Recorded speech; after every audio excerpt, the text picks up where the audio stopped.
कर रहे हैं उसके बारे में बोल रहे हैं। एक तो आप किसी बिल पे चर्चा करते नहीं हैं, करना ही नहीं चाहते हैं आप किसी बिल पे चर्चा। और जब बिल इंट्रोड्यूस भी हो रहा है, क्योंकि जो सरकार को जो करना है वो तो मेजॉरिटी में वो सरकार कर ही लेगी। अगर सरकार को बिल पास करना है, देश के लिए हम लोग को जनप्रतिनिधि हैं, देश की जनता ने हमें चुन के भेजा है देश के लिए काम करने के लिए, तो सरकार अपना काम करेगी।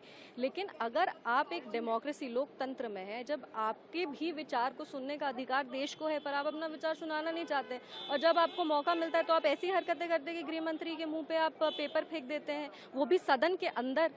तो आप में और क्रिमिनल्स में क्या अंतर है क्या?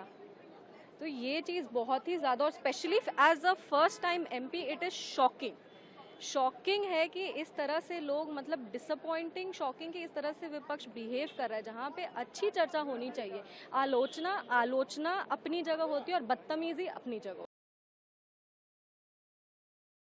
आपका क्या कहना है?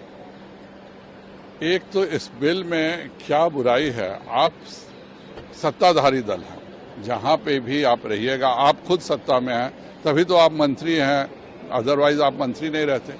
और 1 महीने बाद अगर देश की किसी अदालत से आपको बिल नहीं मिलता है तो जाहिर बात है आपको सोचना चाहिए यह तो नई परंपरा कुछ लोगों ने शुरू कर दिया है, वरना पहले किसी पर भी अगर आरोप लगता था, अरेस्टिंग की बात होती थी, तो वो 1 दिन पहले जरूर इस्तीफा दे देते थे।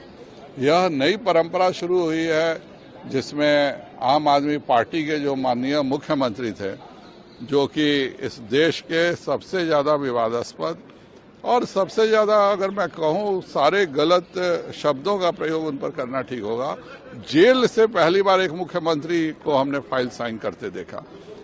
आप पर इल्जाम है, आप जेल में हैं, आपको किसी जगह से बिल नहीं मिला है, तो आपको खुद मर्यादित ढंग से हट जाना चाहिए। अगर हट गए होते तो शायद ये बिल लाने की आवश्यकता नहीं पड़ती। पर मुझे लगता है कि इसका असली कारण कुछ और है। सभी विरोधी दल शांति से अपनी बातें रख रहे थे। वेल में आके कागज फाड़ने का काम केवल और केवल तृणमूल के सांसद ही कर रहे थे, और उनके करने का एक खास कारण है, क्योंकि इस बिल के बाद इंटरनेट गेमिंग बिल आ रहा था। इस देश में एक पूरी पीढ़ी को इंटरनेट के जुआ ने बर्बाद किया है। कितने बच्चे आत्महत्या कर रहे हैं, कितने परिवार वालों को पता भी नहीं चलता है, और उनके बच्चे 20 लाख 30 लाख जो भी अकाउंट में पैसे होते हैं सबसे वो जुआ खेल जाते हैं।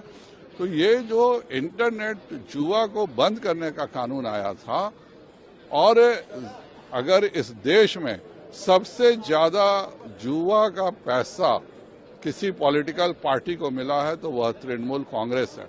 केवल एक फ्यूचर गेमिंग कंपनी ने 542 करोड़ रुपए तृणमूल कांग्रेस को दिया है, और उसी फ्यूचर गेमिंग कंपनी को बचाने के लिए उसके द्वारा लगातार जो सैकड़ों करोड़ का चंदा मिलता है, उसको बचाने के लिए ही तृणमूल जानबूझकर इस तरह की स्थिति उत्पन्न कर रही थी, जिससे कि गेमिंग का बिल पास नहीं हो और इस देश के युवा जुआ के लत में पड़े रहें।